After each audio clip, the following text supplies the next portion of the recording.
Public Works Secretary Vince Dizon checked on the ongoing EDSA rehabilitation.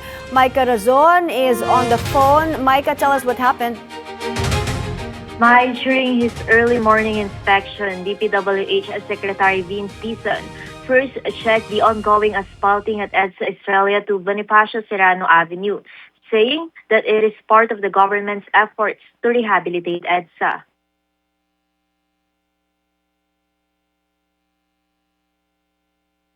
Meron tayong teams na gumagawa sa monumento site sa dulo. Meron din tayong teams na gumagawa ngayon para magkikita sila sa gitna. So, para mas mabilis ang paggawa natin.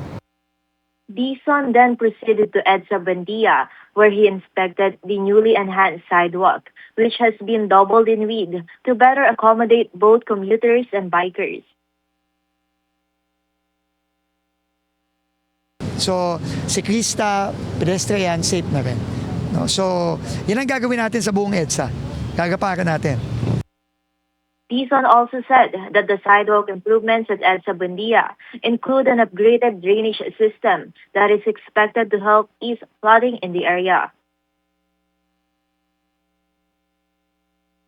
Ang problema, yung mga inlet, yung mga pasukan ng tubig pagka bumaba, lalo na pagka magakasang ulan at matagagang ulan, ang liliit. So ngayon, dodoblein, titriplein namin yung laki para mas mabilis yung pasok ng tubig sa mga drainage. The EDSA road rehabilitation, including the asphalting and sidewalk improvements, is expected to be completed and fully operational next year. Meanwhile, we were also able to ask Sec Vince about the latest updates on Coyot Bridge, where a fire broke out beneath last week that leads to parts of a congressional road closure. He said that repairs are still ongoing and the bridge is expected to reopen this Sunday to light vehicles only.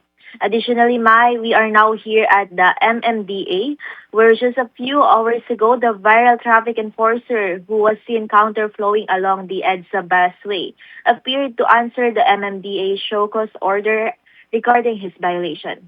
Back to you, Mai. Sa paglaki ng sidewalks, inaasahan daw na mas ligtas and at the same time, this is an opportunity for the small vendors. Pwede pa ba sila dyan? Yes, Mai. Naku, sabi kanina ni Sec Vince, pinagbabawal daw ang magtinda sa mga improved sidewalks na ito. Kaya walang opportunity para sa mga small vendors na makapwesto sa mas pinaluwag na sidewalk. Mai? Micah, ano naman ang paliwanag ng enforcer at bakit daw siya dumaan doon at ano ang posibleng ipataw na parusa sa kanya? Ayun, Mai, nakausap natin yung traffic enforcer. Ang paliwanag niya, tumawag daw sa kanya yung asawa niya at sinabi na yung anak daw nila na may Down syndrome ay nahihirapang huminga. Kaya hindi na daw siya nakapag-isip, ninervyos daw siya at hindi na siya nakapag-isip ng tama, kaya napadaan na daw siya doon sa busway. Sabi naman ni Attorney Victor Nunez, Director for Traffic Discipline Office ng MMDA, bukod sa illegal na pag-counterflow at pagdaan sa EDSA busway, ang pinakamalalang magiging parusa niya ay ang grave misconduct, kung saan pwede siyang ma-dismiss sa service, pero depende naman daw yan sa mga explanation ng enforcer. Sabi rin ng enforcer, sa loob ng 22 years niya na serbisyo ay this is his first violation. Kaya nanghihingi siya ng kapatawaran sa MMDA at publiko. Mai? Maraming salamat, Micah Razon reporting.